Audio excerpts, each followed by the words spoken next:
Welcome to Iron Bowl Debates. Yep. That is the king, the emperor of the Alabama Empire. That's falling. And I am DC Wolf. Just a little Auburn fan hanging out with the great emperor of the Alabama Empire. It's a kingdom, a dynasty. It must be respected. It must be respected. Must be respected. I just picked something up this week, DC. Okay. I got a problem. What's the problem? Talk to me. What's the problem? This ruler right here I got from Walmart. Okay. It got 18 inches on it. Okay. What's up? Talk to me. Pretty soon I'm gonna need one with 19 inches. Okay. Whatever. Okay. That's what's up. No, what's up? I may have to go to a 2-footer with this calendar boy. I may have to go 2 feet on it. You gotta do what you gotta do, man. What you got going on? It may take there, you a while. May take y'all a while with what we doing. Well, you know what I'm saying? May take y'all. It may take you a while, bro. I heard y'all making some rumblings out there, stealing children, and that ruler might get rusty. That ruler might get rusty by the time Trying to upgrade. That ruler might get rusty, boss. This is the standard by which all teams are measured. That ruler gonna be rusty by the time y'all get 19. All teams want to have an 18-inch ruler, but we trying to create a new one, man. Hey, man. Hey, it ain't happening. Ain't happening. So what y'all had going on over there, man? I heard y'all did y'all had the big cat pillow or something like over there. What y'all doing? Hey, man, look, this is what's going on. And I want to get your opinion on it. Because it's just like it is the state of Alabama it's the conversation right now. Okay. In-state recruiting. With Auburn and the surge that they've had in in-state recruiting. Is in-state recruiting important? Talk to me. Emperor. Alabama. I think I heard a little bit of this conversation. Something fell over. But I think I heard a little bit of this conversation, and I know it has its importance. But I think the way I know you're going to perceive it a certain way. I say yes, it is important. But it's depending on what kind of culture you have at your school, what kind of coach you have, and it's depending on what your actual strategy is. Because we know forever Notre Dame used to get people from all over the country and beat the brakes off folks, because if you wasn't Mr. whatever the state was, you weren't going to Notre Dame. From whenever they came up with Mr. Indiana or Mr. California in football, if you or ranking, you wasn't getting in Notre Dame unless you was number 1, 2, or 3 on that list. And that's why they were kind of dominant at the time, but they recruited through the whole country. So I would say it is important, but there are some differences.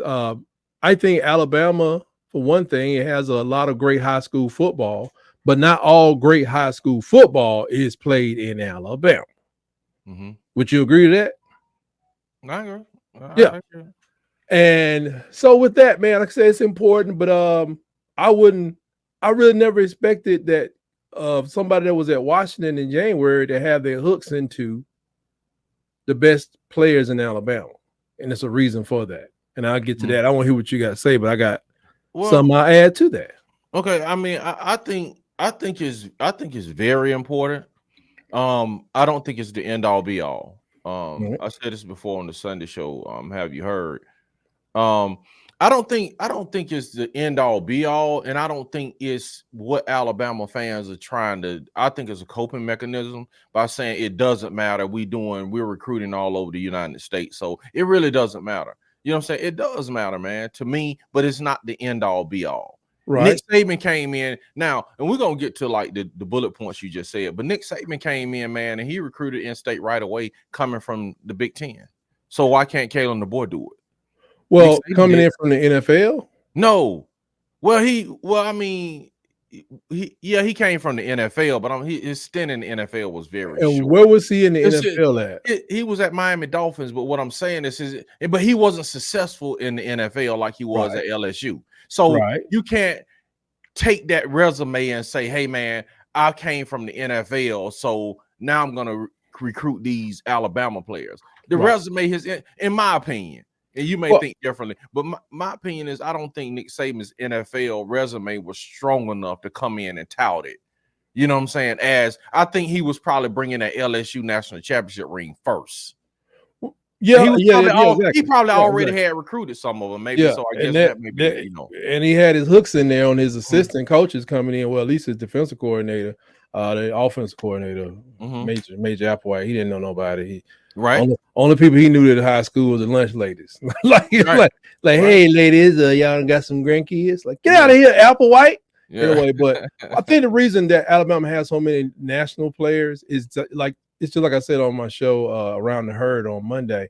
Kalen DeBoer was sitting in Washington and just, throwing stuff against the wall to see what sticks. So he calls the best players in the country, and they're like, "Who?" Early in the year, early 2023, he's like, really early, spring of 2023. They're like, "Who is this?" Washington. Yeah, I'm over here, IMG. I'm over here. Like, okay, Kalen, Coach DeBoer, you want me to come to visit? I don't know about that, man. I don't think so. So then when he gets upgraded in his job status, he called the best players he knew. And we do have players from Alabama. Hold up, man. But just not. No, I'm saying who was supposed to be, who is the holdover on the team? Like, Freddie Roach.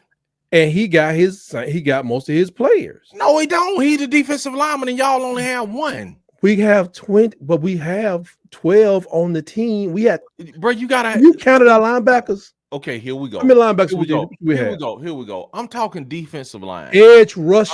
They're not running that. I'm talking about interior defensive line. They're gonna have two big guys. Listen. They're gonna have two big guys and one fast guy. Why is it gonna work? I don't know. We gotta see. Gotta have more than two big guys. But it's 12 of them. It's 12 of them. You gotta have more. Okay. 12. Okay. Can't but two play every play. If they rotate 7, that's great. Okay. One of them guys is 355 pounds. He got that last year. People keep forgetting about him. He showed up at Alabama at 415 pounds. They done got him down to 350. But it's some big guys in there already is what I'm trying to tell you. But if you look at all that, like the LT Overton, they talking about him yesterday. And some of the other guys is coming in on the edge. The defense is going to be predicated on attacking weaknesses. Attacking weaknesses, they're going to take on some blocks, some double teams at times, but it's on attacking weaknesses. Now, when they find out what your weakness is, I don't know how many safeties or how many linebackers you're going to see at a time, but it seems like it's going to be a lot. But traditional defensive linemen, when I went back and I started watching South Alabama, and I started watching the defense they were playing, and I was like, so one of these three guys is really could be strong, but he's trying to pierce he's not giving the quarterback no time to throw. And if you try to run up behind him, like we're gonna run the little guy. It's like they had backup for that too in the good games that they played.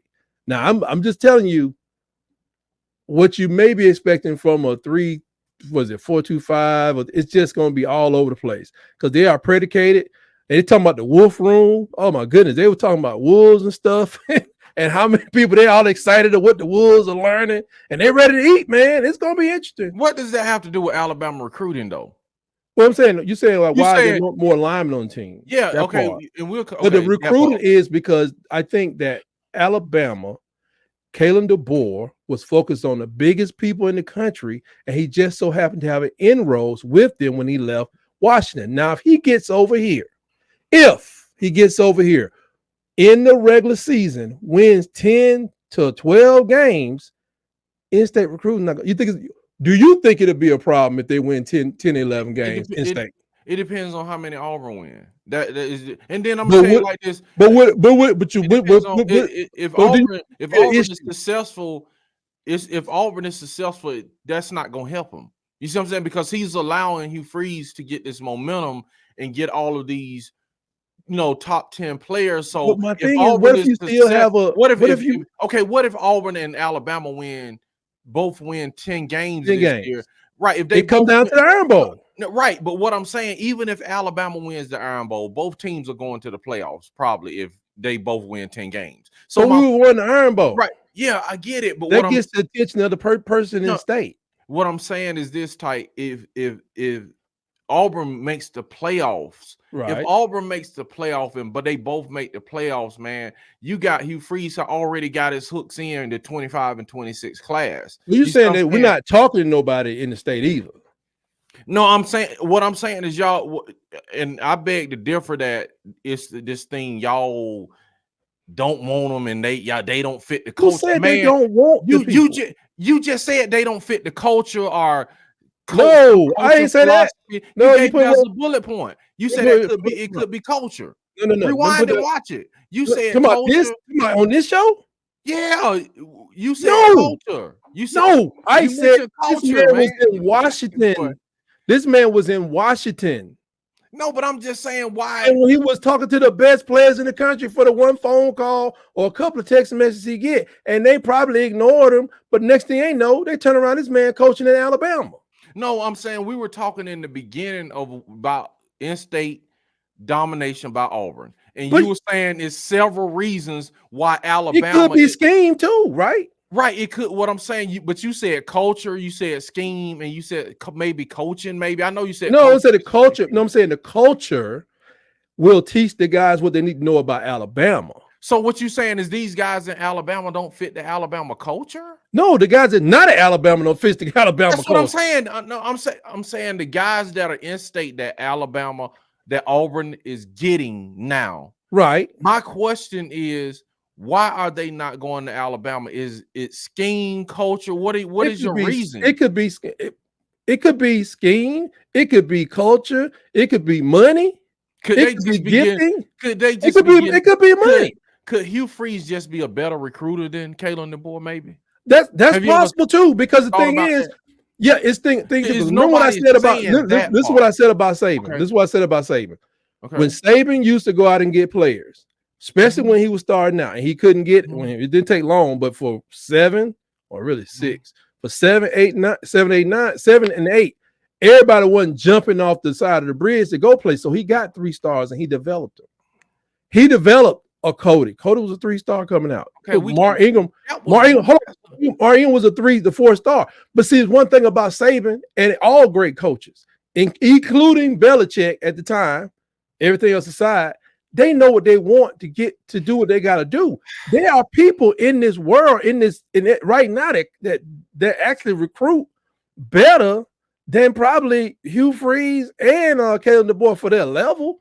But that don't mean they're great coaches. That ain't what I'm saying, though. Hugh Freeze could be number one coach, the number one coach in the country for 4 years in a row, just like what was that dude Mark Richt used to do. And then what do? They fired Mark Richt.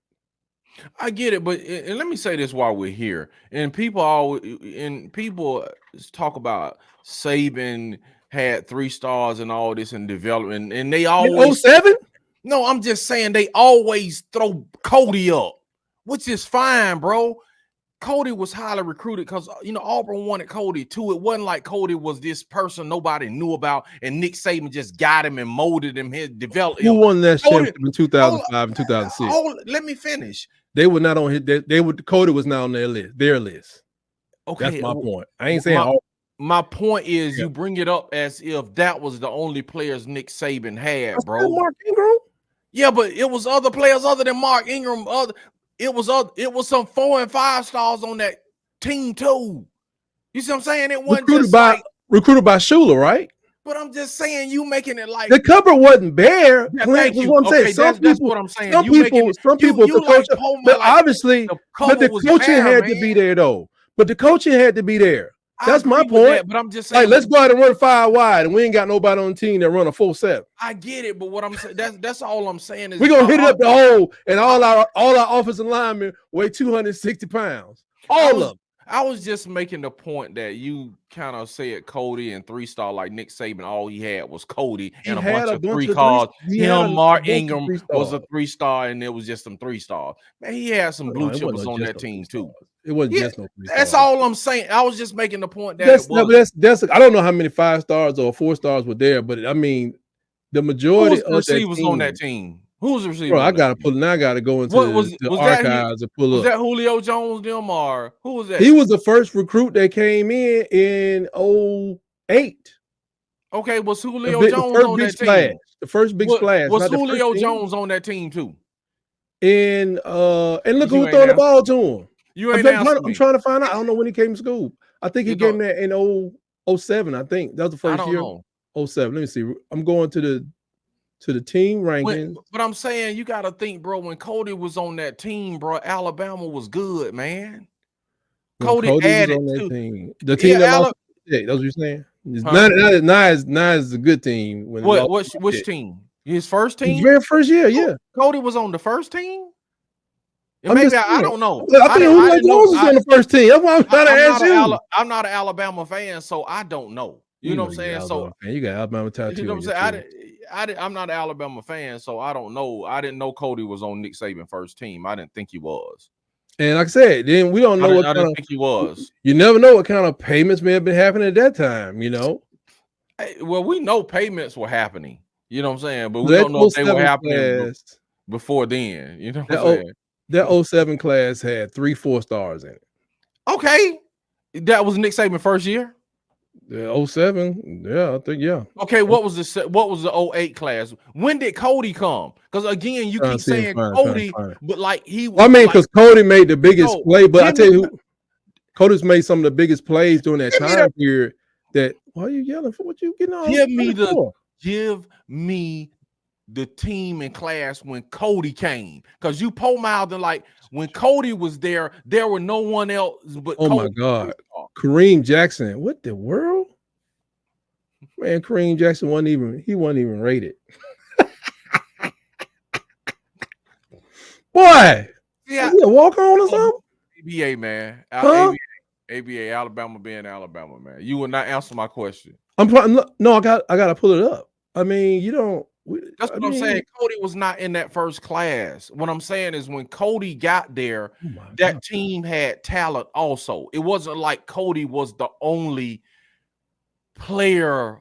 We just had a 3-star Cody, and Nick Saban coached him up, and that's the reason we won. And really, the point is moot because they still kicking y'all butt because the man could coach. That's my point. Well, when did Cody get there? Nick Saban had talent when Cody got there. That's all I'm saying. See. Yeah, when Cody got there, that would be because Josh Chapman came in there at the same time. So he's Josh Chapman now. Is nobody, I guess. Huh? Yeah, I guess Josh Chapman was just a nobody. He was a 3-star to Hoover. I guess he was a nobody. He was a 3-star to Hoover. Okay, what about the other players? You name it. What? It wasn't no other. He go to in 07. He go to 3 4-stars in 07. Rolando McClain, head leader of the defense.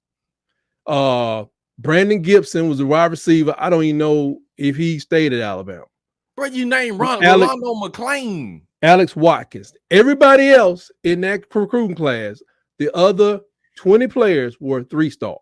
Man, now I'm moving to the 08, the second class. Thank you, man.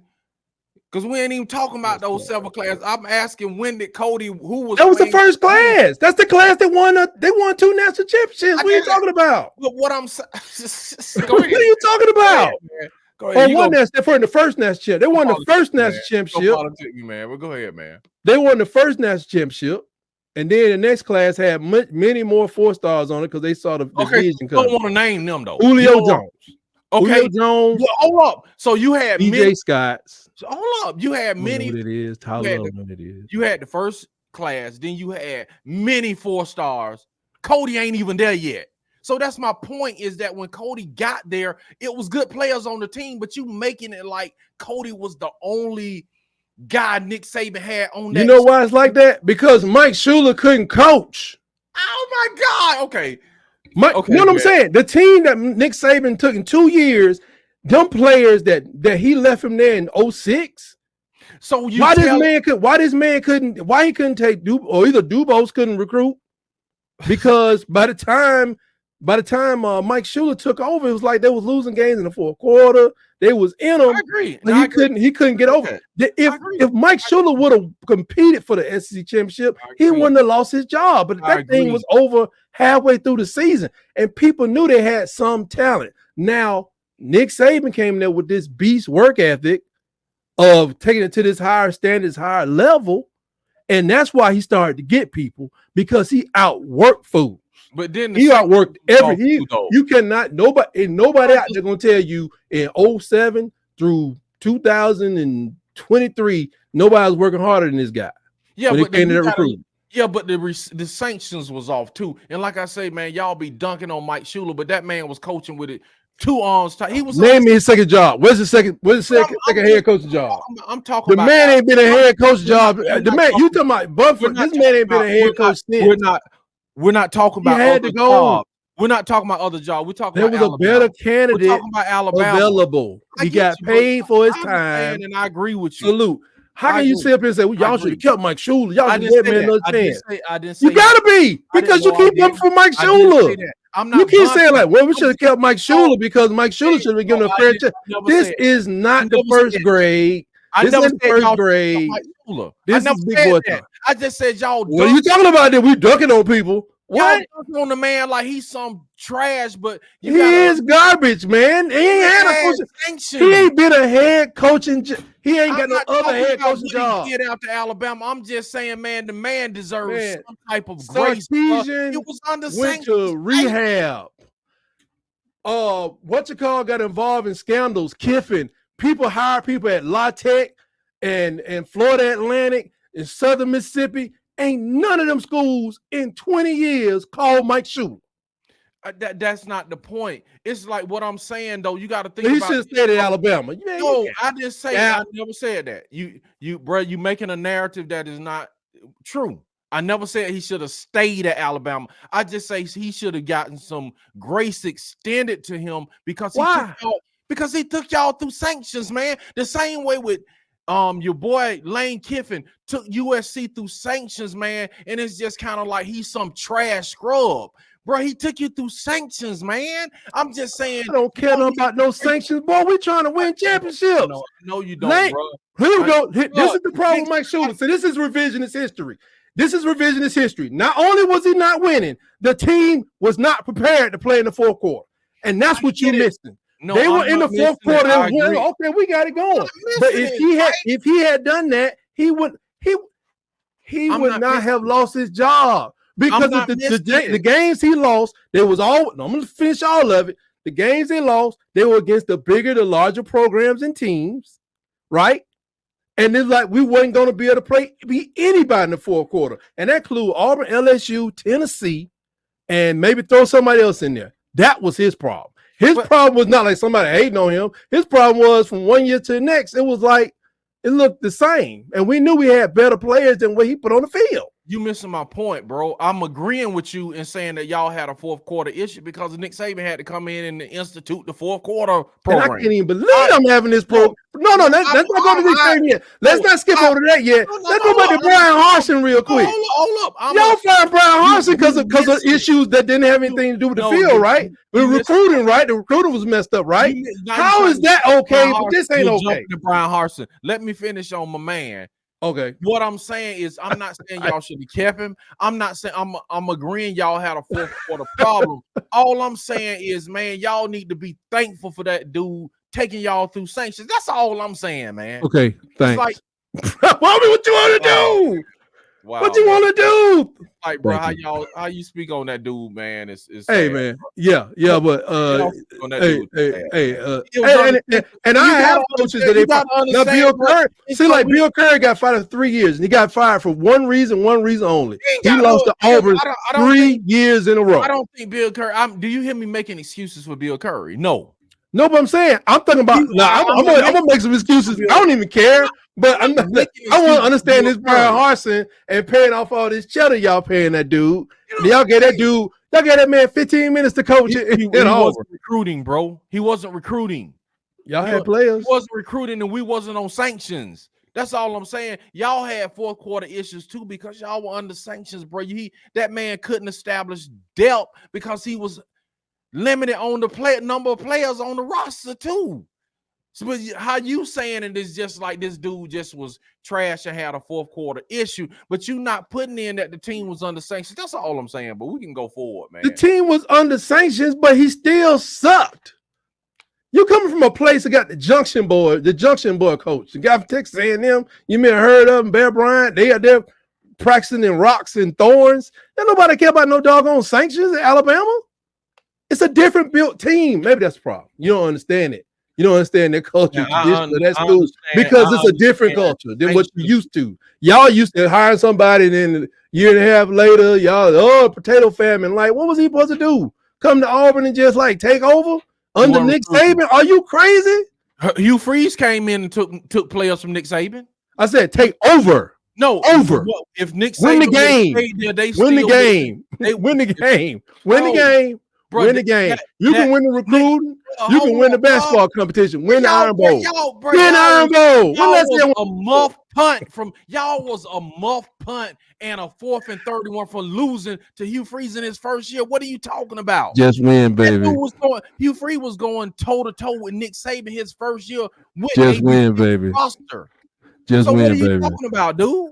Just win, baby. That's all I don't understand the argument. I don't understand. If Hugh Freeze was on there for 1 year and he lost, but I'm telling you, he was there 1 year and he took Perry Thompson from Nick Saban. He took DeMarcus Riddick from Nick Saban. But we're not scoring that to go to the playoffs. You don't have to have the best to go to the playoffs. You don't have to have the #1 recruiting class. Does that make sense? You're more likely to go to the playoffs. You do not have to have the #1 recruiting class. Am I wrong or right? What are you talking about, man? I don't understand the argument. I'm trying to say what y'all talking about. Brian Harsin got out of here because he doing what he couldn't do what Hugh Freeze is doing right now. Which was what? Taking food off y'all plate. But if Hugh Freeze don't win the Iron Bowl next 2 years, what happens? Taking food out y'all mouth, man. If Hugh Freeze don't win the Iron Bowl, he gonna still be at Auburn. Y'all, 2025, y'all supposed to win that championship. 2026. 2026, right? He gonna still be at Auburn. So you saying, with all the money that y'all putting out right now, if he don't win, he don't have to win that championship by 2026. I'm talking about the January playoff. Oh man, 2026 is 2 years from now. Ty, are you serious? So I thought you said, so it's 2027. I didn't say 2026, man. That's what you said. No, is it 2027? What? That's when he's expected to win it. He don't have to win. He has to win the SEC by win. Let's go with that. And we don't win all the way off why Auburn beating Alabama in recruiting, but that's a part of the coping mechanism. It's not really beating when we rank #2 in the country. But what are you talking about? What you about in the state of Alabama? Yeah, yeah, right. But again, and we rank #5, tight. So what I'm saying is, you would rather have a 5-star from California than a 5-star from Alabama, because you acting like it ain't. I'd rather have the high quality. But you acting like IMG Academy and Hartselle and Mater Dei and these coaches, they don't play just a regular program. Texas got some good football too. You're not. We got my starting quarterback is several stars. Where was Tua from? Where was Jalen from? Where is Milroe from? But okay, so they were the only people on the team. Like y'all trying No. What I'm saying is they not from Alabama. But what I'm saying is Nick Saban never had a class where hold up. I ain't even making the point. Nick Saban never had a class where he didn't have any recruits from Alabama. We do have recruits from Alabama. Stop it. Out of the top 10, we're talking out of the top 10. Yeah. But here's the thing, and it's crazy to me how y'all think y'all think y'all like going to the next level based off something that was already done in Alabama. At least it's like this whole thing y'all talking about. Y'all got whole statistics on how Nick Saban in 2007 began getting inside the state, dominating the state. How about maybe like at the time he was recruiting against Florida, which may have had a better history of football at the time? Because that's what I was trying to ask you. Who won the SEC championship in 2001 through 2007? Because it wasn't Alabama.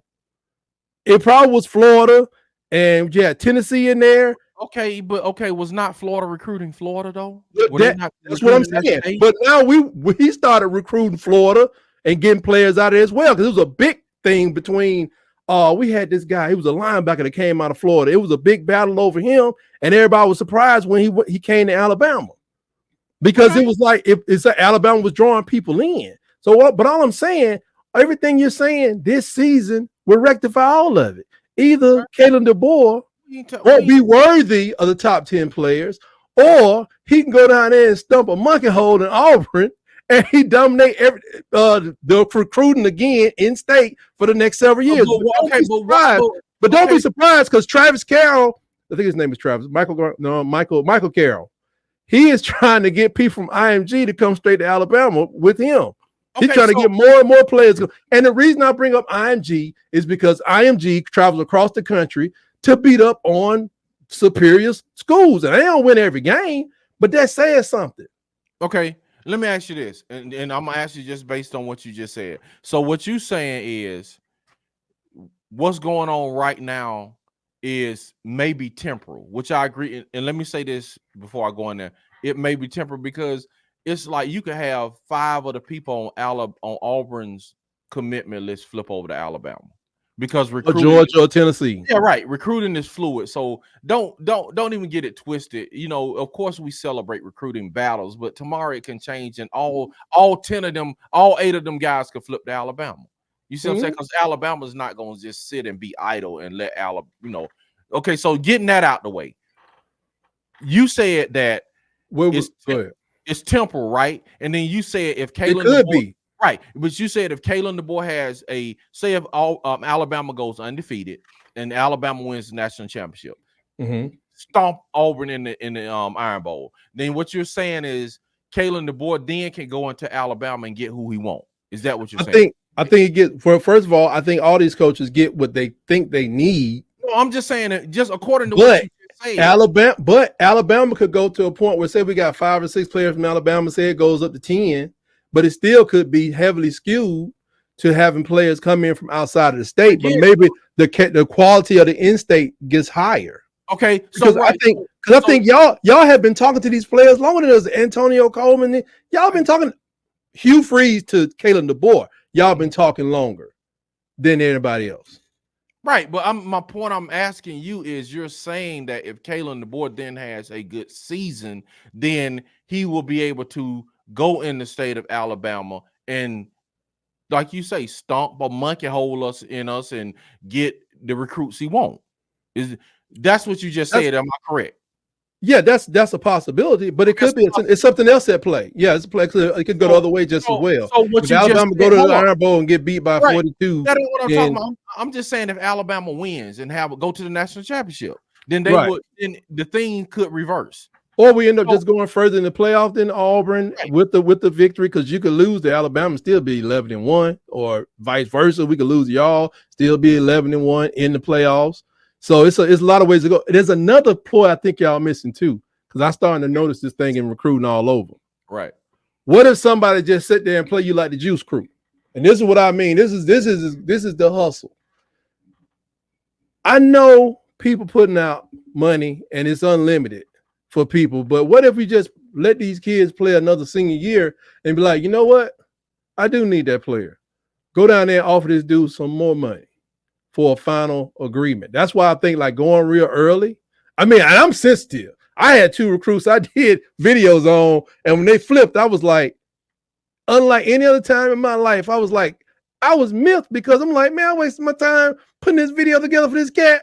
But then again, it ain't over. It's like it's not over. Yeah, so even like at Ohio State, how they coming? I don't know why they coming down the south. Somebody need to pop them upside the head.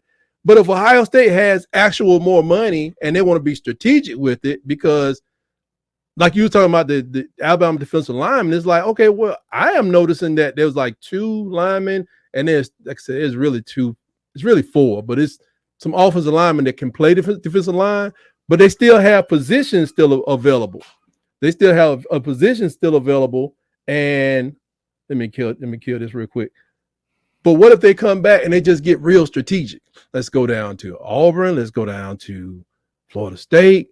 And before these guys, enroll in school, what if even Texas could do it to us and vice versa? They just come in the last minute on that class of 2025 and be like, we talked before and we watched your senior year. And you know what? You are worth for such and such amount of money, signing bonus, Lamborghini, Isaiah Bond type deal. Because I think that's what's going to happen with a lot of people.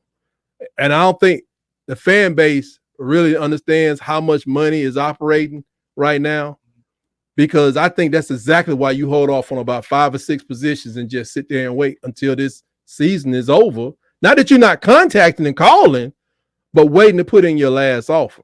Sure, I think that's a great way of negotiating. You do that. You're not. You can miss out sometimes because people could be building up because you're committed. Maybe you can have more conversations with the coach. So you may say, "Well, I done built up a rapport with Coach Freeze, and I'm done with the negotiation. I'm ready to go." Like this guy that I did a video on the other day, number 1 on my list, Abdul Sanders, and number 2, Anthony Rogers. It was this Steve Mbomo. I think I got his name right. He's from Canada, but both of them was like, they signed. It was like, oh, don't call me. You know what I'm saying? But Mbomo went to, for some reason, he recategorized his past class, so he's actually practicing. But they have him listed with the class of 2025. But Abdul Sanders, this guy, he signed so early with Alabama, I could tell, like, yeah, he grew up probably like a fan, sitting there with his hat, because he just like, Alabama, cool, I got it. But he been sitting on that list since like March of this year. Yeah, March of this year, I guess. I mean, you can imagine the kind of money they probably sent at him. I think he's a linebacker. And I'm like, and I'm thinking to myself, like, hey, what's making this guy stick? What makes a guy stick and stay in this environment? Because the truth be told, USC paying a lot of money out there. Just for you to say, I'm going to California, I'm gonna kick it out there with Snoop Dogg and them, and I'm Kendrick Lamar, then next year I'll be back home, mama. I do wonder, like, what's the mentality that makes somebody say, I'm just gonna stick and stay with this first actual, because you don't have to verbalize your commitment either. I mean, are they getting paid to keep that verbal commitments, or is it a big payday at the end?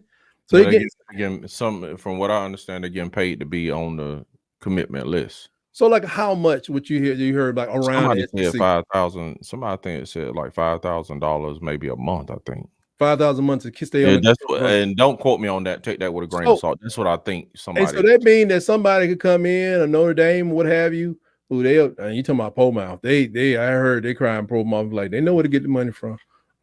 Go to the church anyway.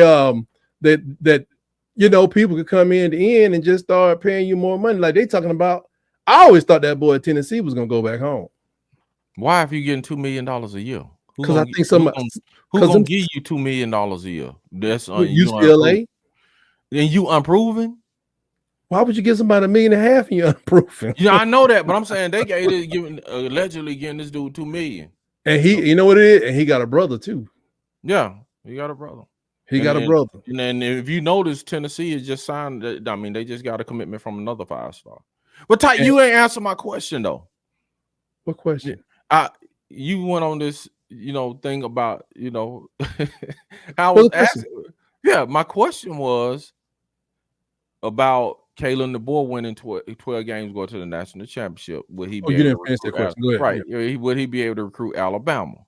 Would he be able to recruit Alabama? Yeah, you saying he would be able to recruit Alabama if he won all these games? Much easier. Yes. Right. Okay. So why would he want to recruit Alabama now? So it must be important. Why would he don't need to recruit Alabama? He can just go national. Nobody so why would now he didn't? But you're assuming he didn't recruit Alabama now. But I'm just saying, you're like, first you was like it's not important. No. Get more quality players are probably try to. Yeah, but you like he can just. But more quality players, he was probably what he would be his net reward. People are looking at Alabama from a defense standpoint, saying, like, I'm going over there. Saban's there. I'm going to the NFL, or at least I increase my chances. So when that goes away, you look at Kalen's team, and let's be honest, you got South Alabama's ex-coach sitting there, and you got Kalen. I think that's why I think they got Ryan Williams, because it was more offensive centric coach. Everybody waiting, including me. I'm waiting to see what Kane. I'm waiting to see what Kane gonna put on the field. Okay. You know what I'm saying? Because think about who Nick Saban was probably talking to more often. The defensive players. There's some offensive guys out there, running backs always there.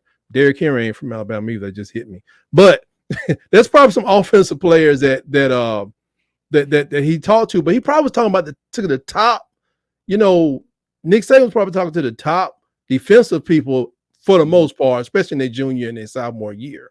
So then he gets to the senior year, he ain't coming. So they're probably like, well, I'm open to doing other things. What I'm saying, he establishes his defensive, how his defense going to look, and how it's going to stay. Can they be dominant? Will 2 or 3 people get drafted in the first 2 days? Then I think that his defense is going to have more players come in from the more quality Alabama players. I ain't saying he did not recruit, because Womack was working his area big time. He was hitting people down there left and right down in the Mobile area. Okay, but it's just like, and he was already talking to people from a lesser position. Yeah, but y'all like that's the only thing I have is number one. Y'all saying like this, like Alabama don't want them and they don't need them. Who said they didn't want them? It could be a culture. It could be. You if you lose them, you lose them. But if you lose them, you lose them. You telling me Kane but if you lose them, but if you lose them, man, are you serious? We had 2 guys you telling me Ohio State won't Naeem Alford, but Alabama don't need him? Did they offer Naeem Alford? You telling me Alabama? You said it. Didn't they offer him?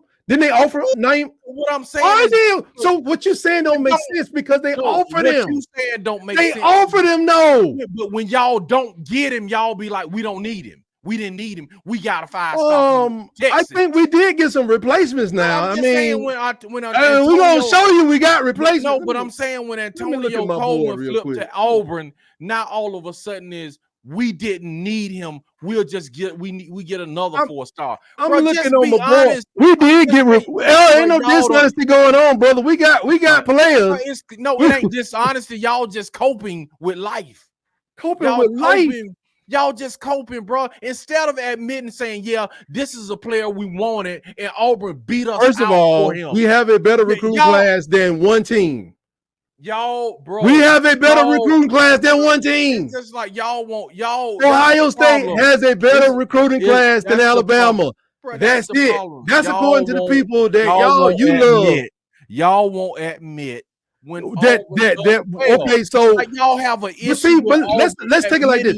Let's see if you was an Ole Miss fan, which is I think is a better team than yours, sir. If y'all was an Ole Miss, if you were an Ole Miss fan, you still wouldn't be in the conversation with me because their recruiting is like not as good as ours. But they are a better team than Auburn. Sir, that's not the point I'm making. The point I'm making is this: I can acknowledge and say Kalen DeBoer is doing well. He's recruiting well. He has a great. Oh, that ain't what y'all was saying. No. Let me finish. Don't try that. Don't try that. No. I won't let you finish. Because that is bunk. Everybody said he was terrible. They said he couldn't recruit. They said it was awful. They said it was never. No, because it's not. Don't say that now. No, that's your coping mechanism. Because you want to say you were hoping that the same would leave. That we would take the air out of all the balloons. We'll take the names down. Y'all want to melt all the statues down. Y'all want a new Alabama resurrected that don't even have any national championships. But that ain't what's happening. That's not what's happening. The man is over there. All y'all said he could. You yourself even told me if he couldn't recruit at Washington, that better than a 41 average 41 class. What makes you think he's going to be a good recruit at Alabama? You don't remember saying that, though, do you? That's not what I said. What I said was if he's at Washington and recruiting a 40 class, don't say you said he does more with less. Yes, he does. That's a fact. Okay, so it can't be both. He can't be a 40 recruit at Washington and then a top 1 recruit at Alabama. Is he doing more with less, or was he not recruiting well at Washington? How good of a recruiter was Hugh Freeze at Liberty? How good of a you? Very well. He got okay. He got okay. He was in top 20. He was doing what he's doing now. Is he? Did he have a top 5 class at Liberty? Go ahead, man. Go ahead. Did he have a top 10 class at Liberty? Bro, it was Liberty. No, he didn't have a top 10 class, but it was Washington. Of course, he didn't have a number 2 class. Same thing. Okay, man, same thing. That's what I'm telling you. You're saying the same thing. It was Washington. Make a point, but you can win an argument. You can win a debate by not letting the other person talk. Hey, man, do that. Go ahead. I'm telling you, man. I'm just telling you, the man was 41, and that still don't have nothing to do with doing more with less because he won at the other level, NAIA or whatever it was, as well. Where recruiting is still difficult, it's even much harder. But you're not gonna crack no top, the top recruiting class in the country from certain schools. Okay. I tell you take Nick Saban and take him on down to Tulane, he may get it up there in about 5 years, but ain't gonna be in no 3 years. Okay. Even if, well, I can say if he was like 10 years younger, maybe he can get there in 2 years at Tulane. Still gonna be difficult sitting right up on the LSU. Mm-hmm.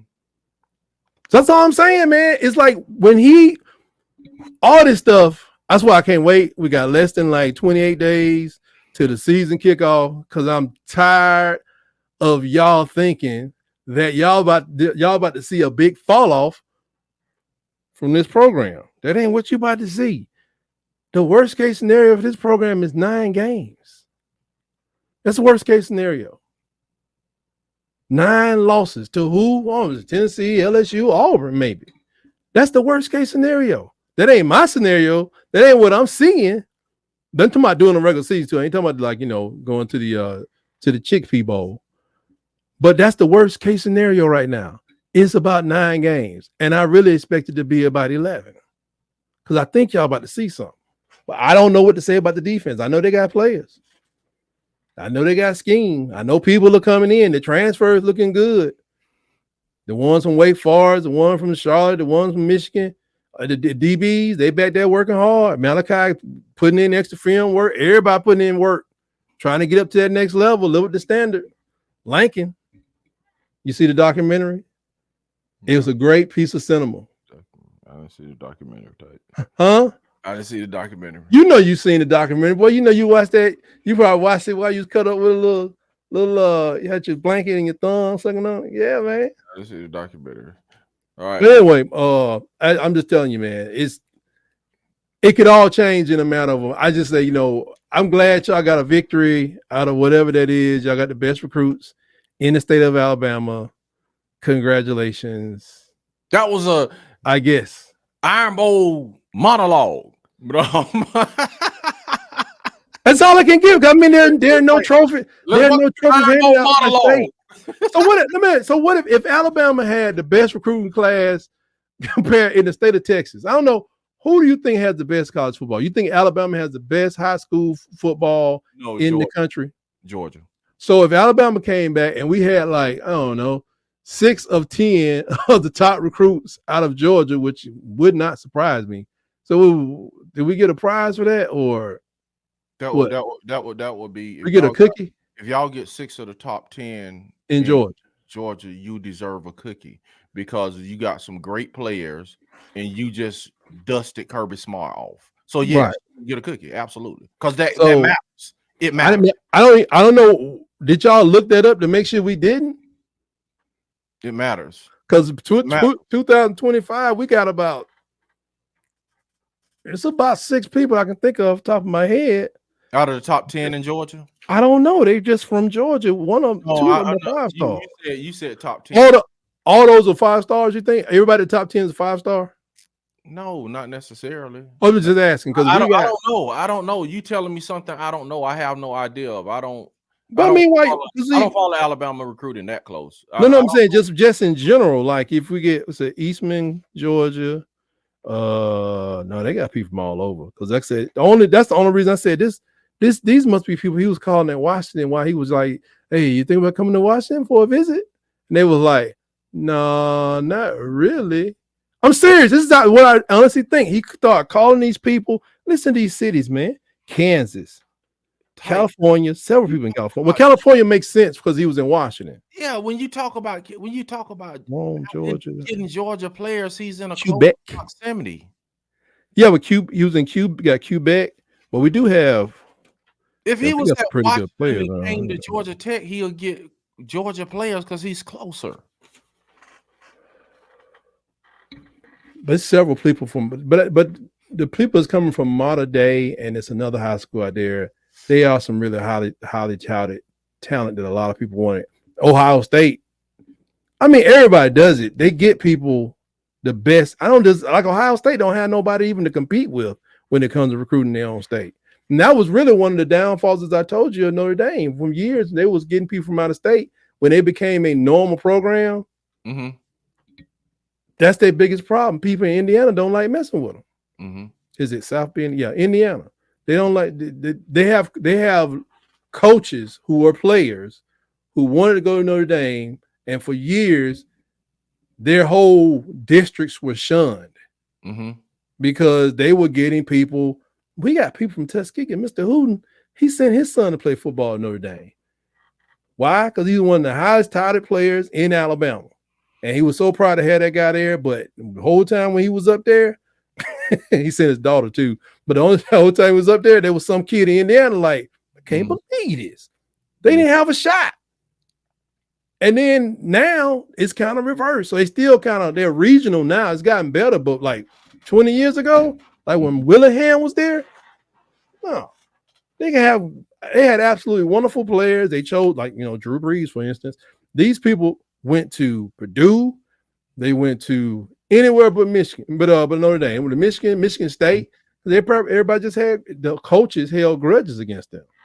Yeah, but back in the day with Notre Dame, bro, back in the day, they was like they still got a TV deal, man. So they were the only people on TV.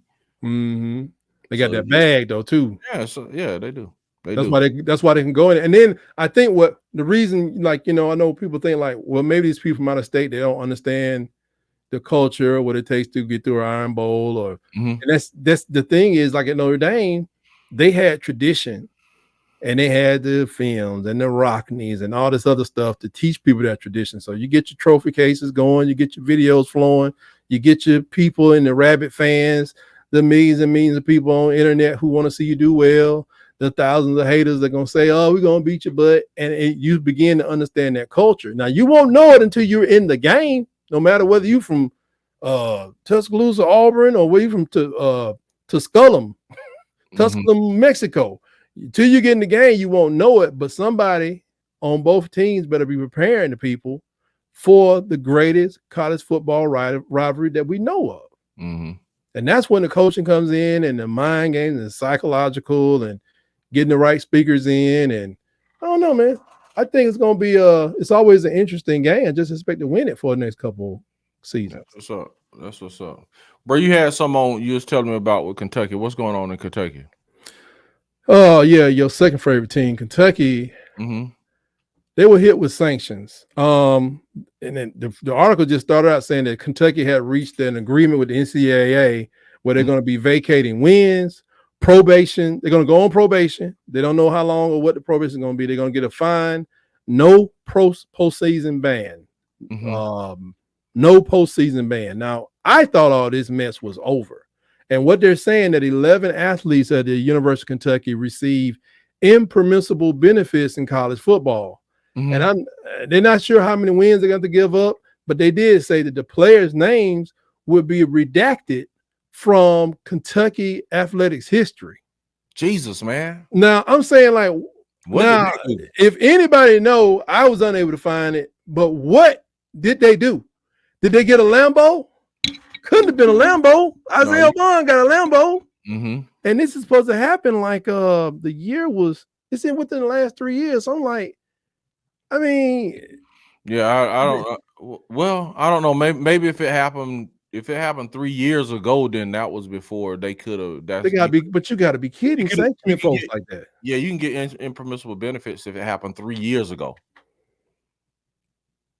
That's, you know what I'm saying? Silly. That's still kind of silly. It has I can see because here all this stuff goes to court, right? This is why it's a waste of time. But they saying that Kentucky agreed.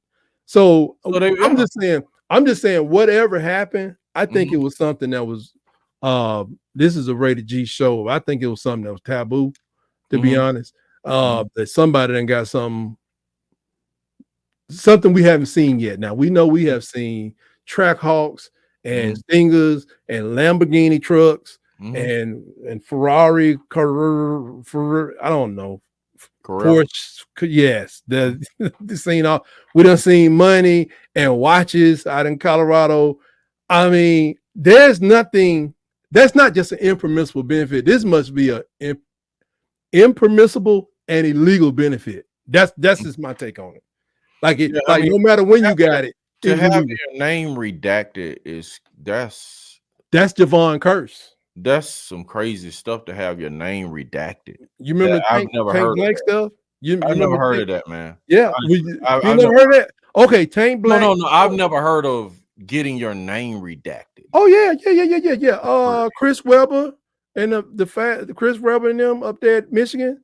They had their name taken down from Michigan athletic history. You'll find it in Big Ten history, but depending on what it was, no, I think when the school takes it down, the Big Ten takes it out as well. And they may have, I think Chris Webber gave him a big old donation to get his self back into the good graces of the school for whatever. I can't remember what happened, but down here when that Tank Black scandal hit, Tank Black was a agent who used all means necessary, fair and unfair, to get to sign players, and they got into something. But it was, remember Javon Curse, because he was the biggest name on the list. You know, the what do they call him, the freak? Yeah, they just got, so Javon Curse. They have a big wall of seniors at University of Florida. As soon as you walk to the athletic complex, I've been told about it and seen it on video. But they took his name off and some other people's name off that thing because of whatever they got into, and they didn't find out till like several years after they was out of college. Wow.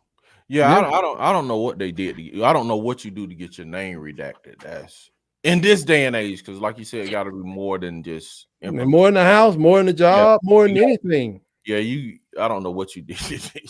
So is this like it got to be public knowledge, right? It's gonna become public. I saw this as like I looked it up, and at first I saw it like a clickbait article. But that's some pretty specific clickbait. So I read it in a couple of different places, but I never could find out what the impermissible benefit is. Because like even they talked about hamburgers with Harbaugh. Somebody said he got some, that wasn't the main it was contact was the most important thing, but he went and got some people hamburgers who was hungry. Right. Yeah. so they said hamburgers in that article, and then this right here is like impermissible. I'm like, put it out there. We grown, right? But I didn't see it. Maybe somebody else knows, because also, as I think I told you, or you may have heard, they sent Sharon Moore. Sharon Moore, is that his name? The coach of Michigan? Yep, that's him. They took the name off. They scratched that Harbaugh out.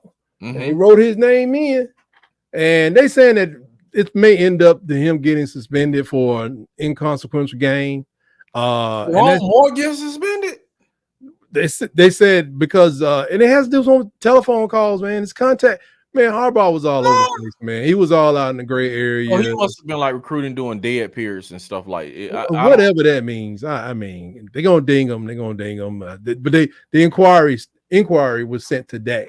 The NCAA trying to sharpen up the mold teeth, man, or put teeth back in their mouth. But I'm sick of them. You finna have Travail in the comments. You finna have Travail in the comments. Yeah, he probably got all the facts and stuff. I mean, I'm not, like I said, I couldn't find it. Maybe he's already heard about it. No, he think the NCAA still has the same power. They like, bro, they just shell of themselves, bro. They don't have power like you think. Yeah, they're the governing authority in name. They need to be reduced to a rule. They don't have the enforcement that they used to have, because a lot of the enforcement was based on money and improper benefits. You see what I'm saying? So all that's gone. So what are they governing? Well, now? And nobody's more powerful now than the commissioners of the, I wouldn't even say the Power Four, but 3 of the 4 conferences.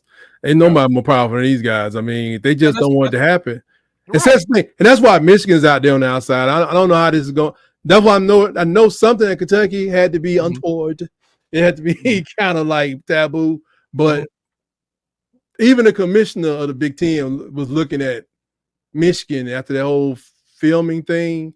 Like, I need to nail your butt to the wall, but this is our shot too. So this may be his comeback shot. I mean, because it's like the commissioners of SEC, ACC, and the Big Ten. That commissioner has to lift his covering off you.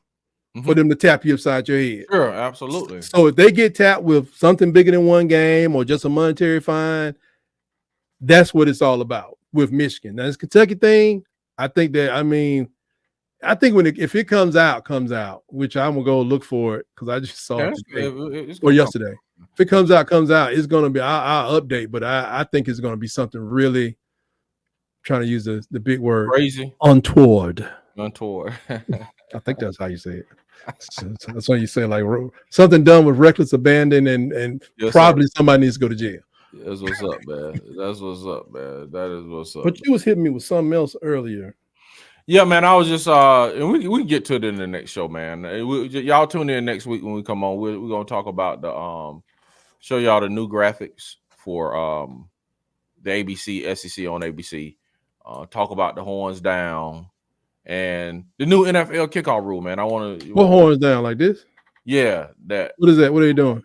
Yeah, what are they doing? They like said it wasn't gonna be a penalty if you do horns down. Yeah, you know, from what I understand in the Big 12, it was a penalty for doing horns down. You know what I'm saying? This ain't the Big 12. So the SEC can't, because that was the big question: is it going to be a penalty since they're in the SEC now, and the officiating president of. Oh, you talking about Oklahoma, aren't you? What? They the only people I know that will be doing that. No, everybody gonna be doing it. Well, my thing is like this too. Everybody gonna be doing horns down. Okay, so was Saban? It was a penalty when they was in the Big 12, bro. He told them not to do something after one of those games. They was taunting somebody after the game they had won, and he said, "Cut that S out." Right there on national TV. I can't remember who it was. It wasn't Texas because we lost. I remember that. I remember he was doing because and that's what. I remember. I just wonder on those type of things. I wonder what kind of coach. I watched them, but I wonder what kind of coach the boy is going to be. But we gonna see. What kind of we gonna see, man. Because he doesn't change so much, man. Yeah, we can see because that culture thing, and we seeing. He had a good culture at Washington because he contained these. Yeah, you know what I'm saying. Barbarians. Yeah, because Nick Saban. Think about this now. Think about this. Yeah. Nick Saban was like that was one of the reasons he quit football, man. Yeah, he stated that as the reason he was like the sportsmanship and how they act after games is just. He was like, it ain't it. So I'm out. Yeah, I heard. You can't come in there, and he was a disciplinarian, and he couldn't control it. So think about Kalen the boy. If you just coming in, we'll see. I know you're driving folks crazy because right now next week. They got music at practice. That shows you, man. It's different. We'll see. We'll see if Roll Tide Willie. Yeah, we'll see. He had practice too, so we'll see. That's crazy, ain't it? We'll see. It's like ain't trying to be funny, man. 6-6. He need to find an address to Brian Harson. What? I don't know if he's gonna make it because these people are already mad, man. You know, he changed. You saying if he goes 6-6? Yeah. If anything, anything other than winning championships, man, eyeballs on you. Yeah, it's gonna be a problem, man. Eyeballs on you. All right, man. What can they reach at over there? Auburn Addicts. Auburn _ Addicts. I haven't seen any videos from you lately. It's strange. It's a lie. It's Midas Touch and Auburn Addicts on my TV. Golly, I can't even see nothing. It's 5 today. You know what I'm saying? Got to keep all people fed. You know what I'm saying? That's what's up, man. But yeah, y'all can find me and tell your family members. I know you got Auburn family members because I got all Alabama family members, man. So, you know, my sister. My mom, my mama a good mother because she dice it up. I'm an Alabama fan, Auburn fan, then she a Georgia fan sometimes. Tennessee. Oh, she don't like staying. Like she, you know, like Drell said, who is my nephew, an Alabama fan. He was like, Tennessee, great America. It didn't get hot enough for my mama to jump on them. You know what I'm saying? They hit it and faded. So she had time. So I'm like, bro, you crazy. But yeah, man. Dre ought to have he ought to have 2 votes. Great America. Yeah. So yeah, man. Y'all can find me. Tell your family members, man, about Auburn Addicts, man. Tight Sports yes, here, dropping them all, getting ready for the season. Gonna try to run some kind of series to break down their competitors here pretty soon. Mondays around the herd going live. I go live at 6:30. 6:30. So we're gonna we worked all the kinks out. So now I think we're ready to talk to people if they got questions or comments. But like I said, it's G. It's pretty good for an Alabama show, man. You know what I'm saying? Well, we'll take that because we know it's hard for y'all distinguishing colors on TV. It is. It's pretty good. It's a pretty good show for an Alabama show, man. Wow. I'll give you that. For an Alabama show, it's good, man. Just been getting insulted for a whole hour. Bro, I'm giving you a compliment. How much we get paid for this? I'm giving you a compliment, man. What? I'm giving you a compliment. I'm giving you a compliment, dude. Call my lawyer. Give you a compliment. We gotta renegotiate this contract. You gotta get up out of here, man. All right, man. We'll see y'all next time. Y'all tune in, man. We're gonna get into some stuff that week, man. We'll see y'all and War Eagle.